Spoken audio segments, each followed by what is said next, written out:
ঈদ মানে আনন্দ, ঈদ মানে উৎসব, ঈদ মানে খুশির দিন, ঈদ মানে পুরস্কারের দিন। কিন্তু তাদের জন্য তো আনন্দ যারা এই রমজান মাস পাওয়ার পরও একটা রমজান মাস পাইছে, যারা এই রমজান মাস পাওয়ার পরে গুনাহগুলো মাফ করে দিতে পারছে, তাদের জন্য হইলো আজকে ঈদের দিন, আনন্দের দিন, তাদের জন্য হলো আজকে উৎসব। কিন্তু আমি তো জানি না আমার গুনাহগুলো মাফ হয়েছে কিনা।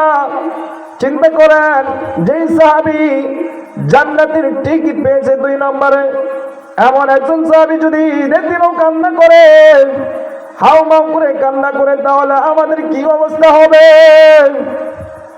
আমরা মনে করি ঈমান আনছি, আমরা জান্নাতি হয়েছি।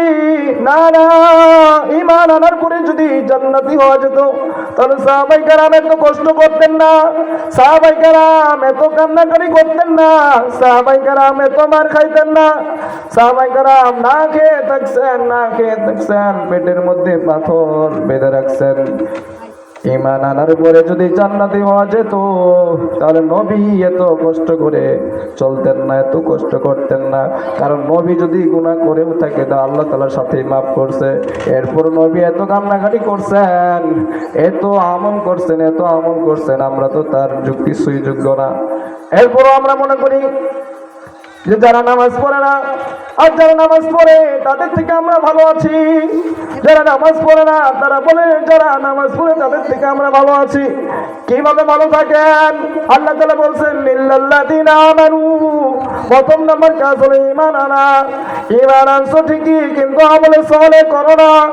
আমল সালেহ যদি না করো, তাহলে তুমি কিভাবে জান্নাতি হতে পারবা? কারণ আল্লাহ তাআলার কোরআনের কথা তো আল্লাহ তাআলার বাণীতে কখনো মিথ্যা হয় না।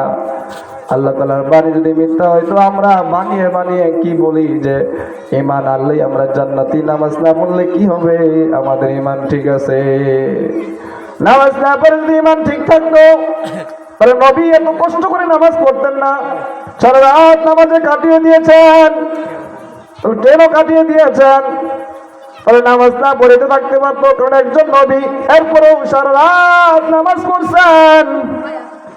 আর আমরা 5 ওয়াক্ত নামাজ তো পড়ি না, নফল নামাজ তো পড়ি না, তাহাজ্জুদ নামাজ তো পড়ি না, 5 ওয়াক্ত নামাজ পড়ি না, এরপরও বলি যারা নামাজ পড়ে তাদের থেকে আমাদের ঈমান ঠিক আছে। না না, কখনোই ঠিক হবে না, কখনোই ঠিক হবে না। তাহলে কি করতে হবে? আমরা ঈমান আনার পরে তাহলে আমাদের আমলে সালেহ করতে হবে। আমলে সালেহ কি? ঈমান আনার পরে আমাদের উপর কাজ হয়ে যায় বাধ্যতামূলক। যেমন 5 ওয়াক্ত নামাজ দৈনিক পড়তে হবে, সামর্থ্য হলে হজ করতে হবে, সামর্থ্য হলে যাকাত দিতে হবে, মাঝে মাঝে দান খয়রাত করতে হবে, এবং রমজান মাসে রোজাগুলো রাখতে হবে। এই হলো আমাদের কাজ। আর কি করতে হবে? গুনাহ থেকে বেঁচে থাকতে হবে। যারা বিধর্মী তারা গুনাহকে পরোয়া করে না, তারা সব সময় গুনাহ করতেই থাকে। কিন্তু না না, ঈমানদারের এই কাজ না। ঈমান আনার পরেই আমাদের গুনাহ ছাড়তে হবে, আল্লাহ তাআলাকে ভয় করতে হবে।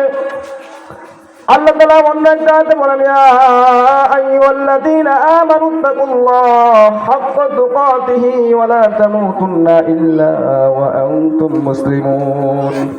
হে ঈমানদারগণ, তোমরা কি করো? আমি আল্লাহ তাআলাকে ভয় করো, ভয় করার মতো। এবং কি তোমরা পরিপূর্ণ কামেল মুমিন না হয়ে কবরে আসিও না। কারণ দেখেন, ঈমানদারদেরকে ডাক দিয়ে বলছেন তোমরা কি করো? আল্লাহ তাআলাকে ভয় করো। কারণ কোনো বেঈমানকে ডাক দিয়ে বলে নাই, কোন বিধর্মীকে ডাক দিয়ে বলে নাই, ঈমানদারদেরকে ডাক দিয়ে বলছেন হে ঈমানদারগণ, তোমরা কি করো? আল্লাহ তাআলাকে ভয় করো, ভয় করার মতো ভয় করো। ইয়া আইয়ুহাল্লাযীনা আমানু তাকুল্লাহ হাক্কা তুকাতিহি ওয়া লা তামুতুন্না ইল্লা ওয়া আনতুম মুসলিমুন। এবং কি করো? পরিপূর্ণ মুসলমান কামেল মুমিন হয়ে কবরে আসো। পরিপূর্ণ কামেল মুসলমান না হয়ে যদি কবরে আসো, এই কবরটা তোমাদেরকে আঁকড়ে ধরবে এবং গ্রাস করে ফেলবে, এবং এই কবরটা জাহান্নামের গর্ত হয়ে যাবে, সাপ বিচ্ছু দিয়ে ভরপুর হয়ে যাবে। আমরা দুনিয়াতে যদি একটা ছোট্ট একটা সাপের বাচ্চা দেখি কিভাবে চিল্লাচিল্লি করি, মারার জন্য হাওয়া করি, পুরো এলাকাটা মাতাল করে ফেলি। একটা ছোট সাপের বাচ্চা যদি আমরা দেখে ফেলি, আর একটা মশার কামড়ের জন্য এত ভয় পাই, কোয়াল মশারি, এরপরও মশা যায় না। আর এই কবরের মধ্যে না আছে মশারি, না আছে বালিশ, না আছে খাতা, শুধু মাটি আর মাটি। কিন্তু এই কবরকে আমরা ভয় পাই না। যখন রাত হয়ে যায় আমরা ভয় পাই, যদি তুফান আসে আমরা ভয় পাই, আল্লাহ আল্লাহ করতে থাকি। যখন দিন হয়ে যায় আমাদের আর ভয় থাকে না, তুফান যখন চলে যায় তখন আর ভয় থাকে না। কিন্তু যখন আমরা বিপদে পড়ি আল্লাহকে ডাকি, না না, বিপদে আপদে মুসিবতে সব সময় আল্লাহ তাআলাকে স্মরণ করতে হবে। শুধু বিপদের সময় না, যখন বিপদ না থাকবে তখনও শুকরিয়া আদায় করে আল্লাহ তাআলার কাছে বলতে হবে, আল্লাহ তুমি আমাকে ভালো রাখছো, বিপদ থেকে উদ্ধার করছো, আমি এখন বালা মুসিবত থেকে ভালো আছি, হেফাজতে রাখছো, তোমার কাছে শুকরিয়া আদায় করি। শুকরিয়া আদায় করতে হবে বারবার, সব সময় শুকরিয়া আদায় করা লাগবে। শুধু বিপদের সময় না, বিপদের সময় আল্লাহ তাআলাকে স্মরণ করা যাবে না, সব সময় স্মরণ করা লাগবে, সব সময় আল্লাহ তাআলার জিকির নিয়ে থাকতে হবে। তাহলে 2 নাম্বার কাজ হয়ে গেল, আমলে সালেহ করতে হবে, আমল করতে হবে। আমলে সালেহ মানে আমল করা লাগবে। এবং 3 নম্বর কাজ হলো, এখানে আরেকটা কথা আছে। প্রথম যে আল্লাহ তাআলা বলছেন ঈমান আনো, দ্বিতীয় নাম্বার আমলে সালেহ করো। এই 2টা কাজ আল্লাহ তাআলার, এটা হলো হকুল্লাহ, আল্লাহ তাআলার হক। এই 2টা কাজ হলো আল্লাহ তাআলার হকুল্লাহ, আল্লাহ তাআলার হক। এই 2টা করতেই হবে। এই 2টা যদি আপনি না করেন আল্লাহ তাআলা মাফ করতেও পারে, নাও করতে পারে। কিন্তু আল্লাহ তাআলা যে পরে 2টা কাজ করতে বলছেন, এই কাজ 2টা যদি না করে যদি মরিয়া যান, তাহলে আল্লাহ তাআলা কখনোই মাফ করবে না। কারণ এই 2টা কাজ হলো 3 নম্বর আর 4 নম্বর কাজ হলো বান্দার হক। হক বলে ইবাদ, হক বলে ইবাদ করবে না, বান্দার হক ঠিকভাবে আদায় করবে না, আল্লাহ তাআলা হক মাফ করবে না। কারণ বান্দার হক যদি বান্দা না মাফ করে, তাহলে আল্লাহ তাআলা মাফ করবে না। কারণ কাল কিয়ামতের দিনে, হাসরের দিনে যখন বিচার হবে, যখন আপনাকে ডাক দিবে, হে আমার প্রিয় বান্দা তুমি কি করছো দুনিয়াতে? যদি আপনি বলেন যে আল্লাহ আমি নামাজ পড়ি নাই, আমি আপনার কোনো গোলামি করি নাই, আল্লাহ তাআলা এটাকে মাফ করতেও পারে, নাও করতে পারে, সেটা আল্লাহ তাআলার বিষয়। কিন্তু যখন পরে বলবে এই 2টা কাজ তুমি কি করছো, বান্দার হক যেমন অথবা সৌমিল হক, হক কথা বলা, সত্যের উপদেশ দেওয়া, এবং অথবা সৌমিল সবর, এই 2টা কাজ করছো নাকি? তখন যদি আপনি বলেন না আল্লাহ এই 2টা কাজও আমি করি নাই, তখন আল্লাহ তাআলা বলবে এই 2টা কাজ তুমি যে করো নাই, এই 2টা কাজ হলো বান্দার হক, বান্দা যদি না মাফ করে আমি মাফ করতে পারবো না। যাও যাও ওই বান্দার থেকে মাফ নিয়ে আসো, তুমি ওই তোমার মুসলমান ভাই থেকে মাফ নিয়ে আসো। কেননা ওই 2টা কাজ হলো বান্দার হক, ওইটা তোমার মুসলমান ভাইয়ের হক, তুমি কেন আদায় করতে পারো না? কেন পারো নাই? এই জন্য হক কথা বলতে হবে, সত্য কথা বলতে হবে, হকের উপদেশ দিতে হবে, সত্যের উপদেশ দিতে হবে, অথবা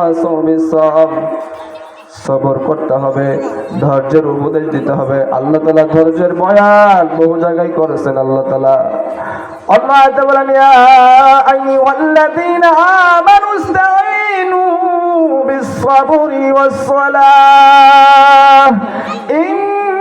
ইন্নাল্লাহা মা'আস-সাবিরিন।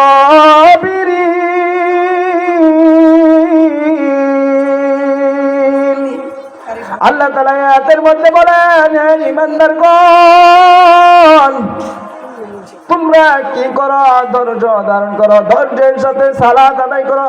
তোমাদের যদি কোনো সাহায্য প্রয়োজন হয়, ইয়া আইয়ুহাল্লাযীনা আমানু ইসতাঈনু বিস-সাবরি ওয়াস-সালাহ, তোমাদের যদি কোনো সাহায্যের প্রয়োজন হয় তাহলে তোমরা কি করো, আগে ধৈর্য ধারণ করো, সবর করো, পরে সালাত আদায় করো। ধৈর্য এবং সালাতের মাধ্যমে আল্লাহ তাআলার কাছে সাহায্য চাও, প্রার্থনা করো, আল্লাহ তাআলার কাছে প্রার্থনা চাও, সাহায্য চাও প্রার্থনার সাথে।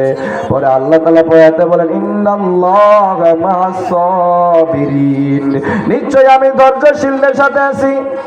আল্লাহ তাআলা যে বলেন ইন্নাল্লাহা মা'আস সাবিরিন, আমি ধৈর্যশীলদের সাথে আছি, কারণ আল্লাহ তাআলা ওয়াদা করছেন এখানে। তাহলে আমাদের কি করতে হবে, আল্লাহ তাআলার কাছে যদি আমরা সাহায্য চাই, প্রার্থনা করি, তাহলে ধৈর্য এবং সালাতের মাধ্যমে করতে হবে। কারণ আল্লাহ তাআলা বলছেন, পরে আয়াতে বলছেন